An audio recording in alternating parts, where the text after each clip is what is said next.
নমস্কার বন্ধুরা, ঈশানীর চ্যানেল খেয়ামনে তোমাদের সবাইকে স্বাগত জানাই। আজ আমি তোমাদেরকে কথাশিল্পী শরৎচন্দ্র চট্টোপাধ্যায়ের জন্মস্থান হুগলি জেলার দেবানন্দপুর ঘুরিয়ে দেখাবো। তাহলে চলো বন্ধুরা, আর দেরি কিসের, আমরা দেখে আসি দেবানন্দপুরে শরৎচন্দ্র চট্টোপাধ্যায়ের জন্মভিটে। সবুজ বিশুদ্ধ প্রকৃতির মাঝে 1876 সালের 15ই সেপ্টেম্বর হুগলি জেলার দেবানন্দপুরে জন্ম হয় শরৎচন্দ্র চট্টোপাধ্যায়ের। এখন সেই বাড়িটি আপনারা আমার ভিডিওতে দেখতে পাচ্ছেন। এটা হচ্ছে বৈঠকখানা, আর এটাই হচ্ছে তার পিতৃদেবের বাসগৃহ। এখানে তার একটা প্রস্তর মূর্তি রয়েছে।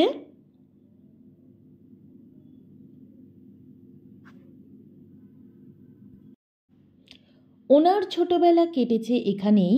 পরবর্তীকালে অবশ্য ভাগলপুরে মামার বাড়িতে চলে যান এবং সেখানেই পড়াশুনো শেষ করেন। তার হাত দিয়েই রচিত হয়েছিল দত্তা, দেবদাস, মহেশ, অভাগীর স্বর্গ, পথের দাবি সহ আরও অনেক উপন্যাস ও ছোট গল্প। বর্তমানে সরকারি তরফ থেকে এই বাড়িটির রক্ষণাবেক্ষণ করা হয়ে থাকে। আপনারা যারা কলকাতা থেকে এখানে আসতে চান তারা হাওড়া থেকে ব্যান্ডেল, বর্ধমান মেন ও কাটোয়া লোকাল ধরে ব্যান্ডেল জাংশনে নেমে টোটো বা অটোতে করে 15 মিনিটের মধ্যেই পৌঁছে যেতে পারেন এখানে। 1959 সালে এই সংগ্রহশালাটি তৈরি হয়।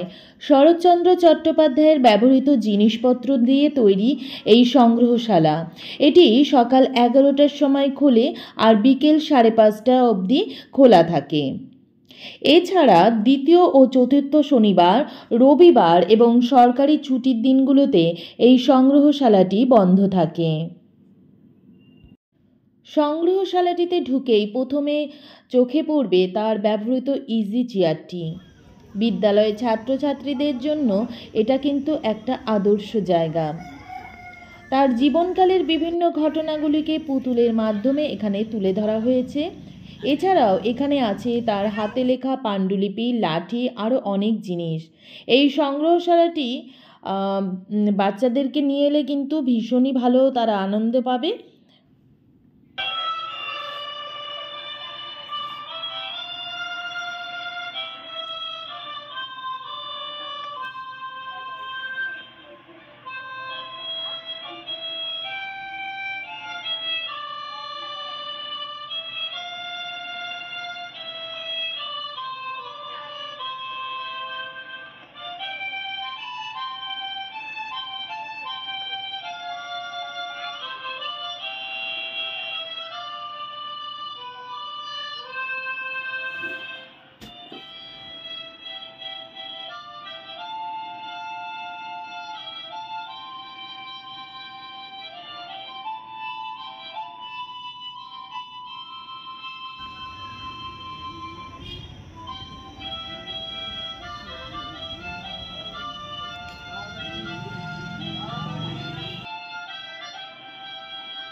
আশা করি ভিডিওটি আপনাদের ভালো লাগবে। যদি ভালো লাগে অবশ্যই লাইক, শেয়ার ও কমেন্ট করবেন। আর নতুন যে বন্ধুরা আমার চ্যানেলটিকে দেখছেন তাদের কাছে বিশেষ অনুরোধ রইল চ্যানেলটিকে সাবস্ক্রাইব করে নেওয়ার। আজকের মতো এখানেই বিদায় নিচ্ছি। টাটা।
বাদ দিচ্ছে, এখানে লেখা আছে কি কাজ করছে।